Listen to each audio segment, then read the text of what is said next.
Olá, sou o Hugo Vasconcelos do portal Google Cursos e vou apresentar aqui para vocês mais um curso que eu desenvolvi aqui, que é um curso onde nós podemos desenvolver aplicativos utilizando o React Native.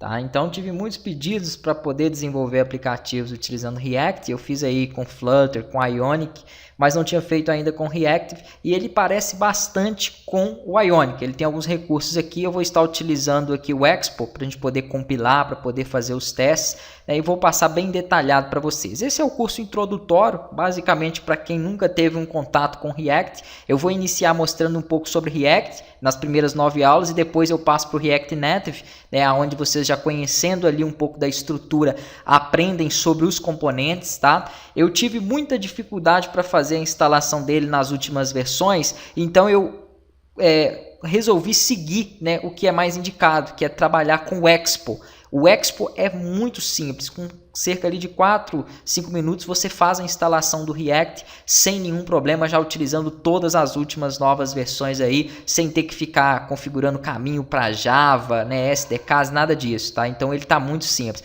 Uma outra das grandes vantagens dele é que você consegue compilar tudo aqui, utilizando o próprio browser, como eu tenho aqui um modelo, já vou mostrar para vocês aqui o que eu desenvolvo ali, utilizando os emuladores, tá? Que eu não gosto muito porque pesa muito a máquina, ou fazendo isso aqui, não precisa nem de estar conectado ao USB, beleza? Você somente estando aqui na mesma rede, você consegue espelhar o seu aplicativo e testar ele em tempo real aqui, dentro do seu telefone. Então é muito simples, muito prático aí de trabalhar utilizando o Expo. Então o que eu tenho aqui que está rodando via browser, eu posso espelhar lá no meu telefone na mesma hora e ver como é que está ficando, porque dá algumas diferenças assim, obviamente, Isso aqui, o navegador não é propriamente feito para que você jogue aqui um projeto web. Então é interessante você ter também esse projeto no celular para você poder ver. Por exemplo, essa modal que nós temos no telefone, ela não abre aqui na web. Se eu vier aqui, eu vou ter aqui o botão que está mostrando aqui do lado,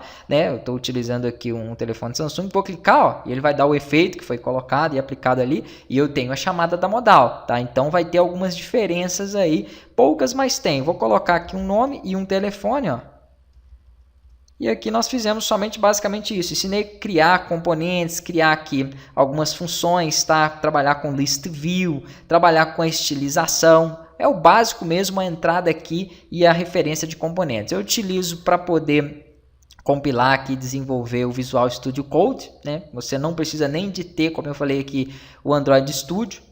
Obviamente aqui você consegue testar tudo dessa forma que eu estou mandando. Se você quiser, que eu estou passando aqui na verdade, se você quiser utilizar o Android Studio, vai ser mais para poder utilizar algum emulador, tá? Para poder trabalhar aí dentro dele. Mas aqui você tem as opções de fazer a conexão pelo telefone ou testar via browser, ou com os emuladores diretamente. Utilizando o Expo, ele cria um projeto bem simples, conforme vocês podem ver aqui, não avancei muito em nada dele, foi mais mostrando mesmo aqui alguns componentes, como gerar, como fazer as animações também, que são muito fortes aí dentro do React, tá? E como trabalhar com JavaScript para poder desenvolver. Você vai ter toda a documentação aqui disponível, nos componentes aqui você vai poder então verificar tudo isso que eu passo, quanto às views, quanto aos texts, inputs, chamadas de evento, estilizações, então tá bem detalhado aí essa questão da documentação.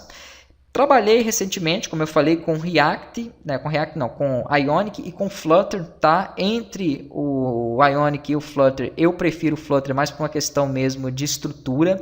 Agora, entre o Ionic, o Flutter e o React, eu ainda fico com o Flutter, porque para quem é desenvolvedor web, ele está mais semelhante aos recursos que nós utilizamos. Este aqui também do React é muito parecido, Percebam que ele tem algumas diferenças. Então aqui você tem um CSS, no CSS você não chama classe, você chama alguns elementos. Ele não tem um background e traço color, tá? Ele vem dessa forma aqui. Então ele muda um pouco, algumas chamadas de elementos aqui via HTML permanecem como divs, mas ele também tem alguns elementos próprios. Então assim, o Ionic ele está mais próximo para quem desenvolve para web, mas o React ele também está muito próximo. Então é bom, é interessante aí para quem é desenvolvedor web e quer passar para a parte de aplicativos, está escolhendo um dos dois. Eu vou fazer mais alguns cursos agora, que vai ser o curso de Ionic, de React com MySQL, e depois eu vou estar criando também alguns aplicativos práticos.